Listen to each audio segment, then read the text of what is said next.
Welcome to Movies Short Story. Today I will show you a drama, fantasy, romance film from 2015, titled The Age of Adaline.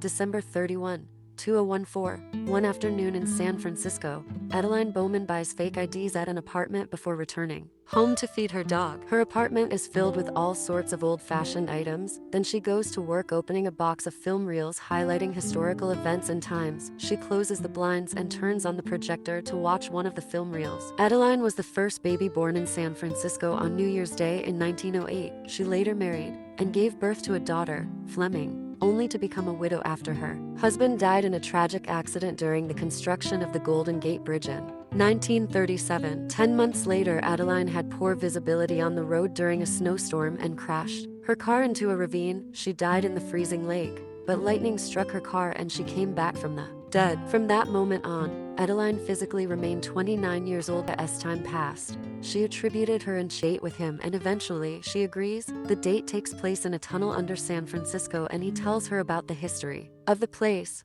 built during the gold rush, and about a boat that is very well preserved. He tells her a great deal about himself and then asks Adaline about her. All she is willing to say is, "I have a dog," as they walk. Adaline thanks him and mentions that she will be moving soon. He offers to tell her a joke, and if she laughs, she'll have to go out with him again. He tells a long and terrible joke, but she laughs and agrees to meet once more. Adaline adds a co-signer to her account, her new identity, and has a flashback to when she opened the account. She had invested money and it paid off well to her apartment. She feeds her doggy and later goes on her planned date with Ellis. They have a romantic dinner of hot dogs and wine while listening to jazz. Adaline is pleasantly surprised by his choice of food. He tells her about his family, more about his father who is an astronomer and discovered an unusual comet that made him famous. Ellis has seen Adaline before. The encounter at the party was no accident. He had his eye on her ever since he saw her sitting near the library in a blue dress. They share a special moment,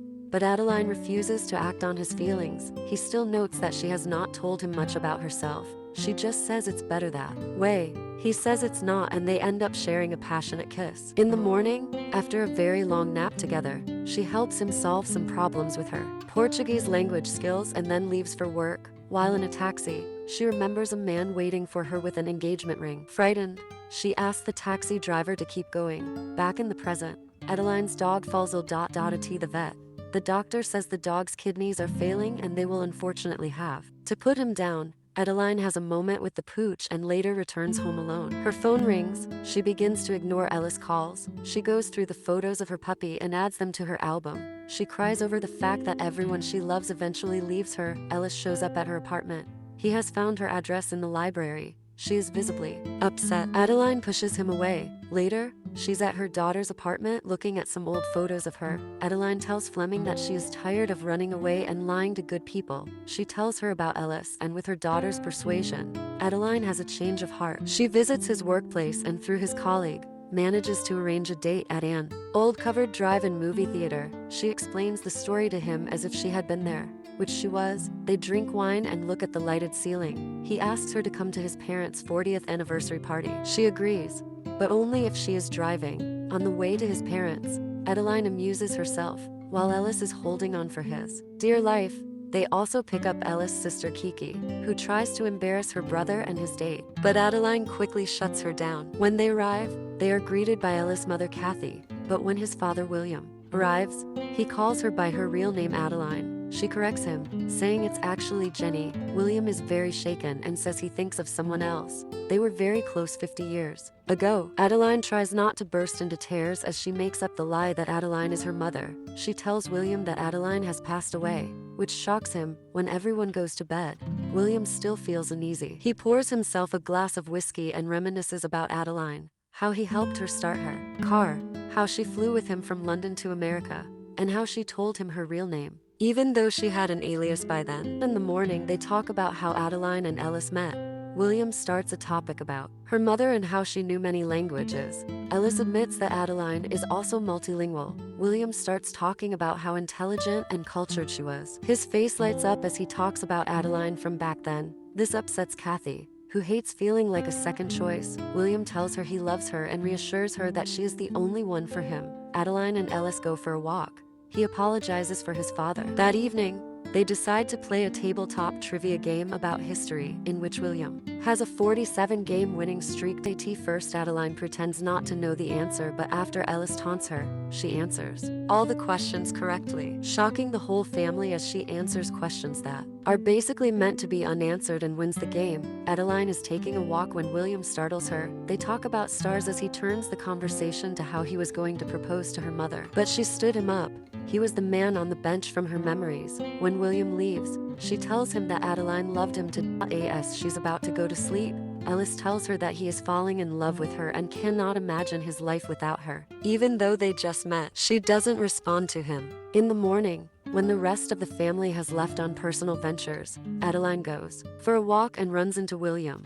He tells her that she has a ladybug on her head and removes it, noticing a scar on her hand. Adaline walks away and William is shaken, as if remembering something. He has a flashback memory of them walking in the woods and her injuring her hand. In the present, William goes into a cabin and finds a box from 1966, and he remembers stitching up her hand. Back in the present, he finds a photo they took that day. William begins to put everything together. He drives to Adaline and confronts her. He tells her not to lie to him, knowing that he stitched her scar. He just wants to know the truth, how she hasn't aged at all. She doesn't know herself, but she reveals to him why she did not show up at the bench that day.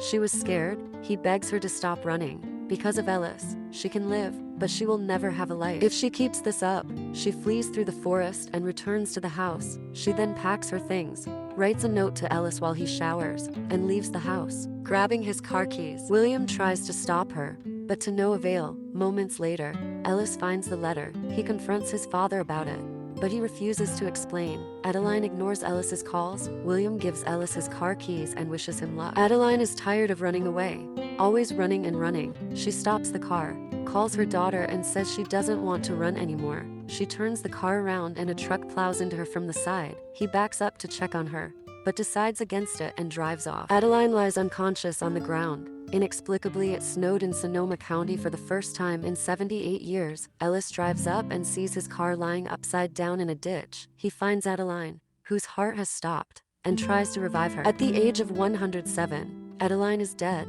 The paramedics place 2 defibrillator paddles on Adaline's chest and administer 750 volts of electricity. She takes a breath and is rushed to the hospital. The doctor says she has suffered no long-term damage and is very lucky. He goes to check up on her. Ellis thinks she ran away because he opened up about his feelings, but she tells him to shut up, kisses him, and tells him she loves him too. She reveals her real name and age, and when Fleming comes to see her, she tells her that he knows she's her daughter. Somehow, he is unfazed. 1 year later, Adaline has a new puppy. Ellis and Adaline are going to a New Year's Eve party. When Adaline looks in the mirror, she notices silver hair and realizes that she is aging again, which makes her incredibly happy. Movie ends here. Thank you for watching. Subscribe if you'd like to see more videos like this.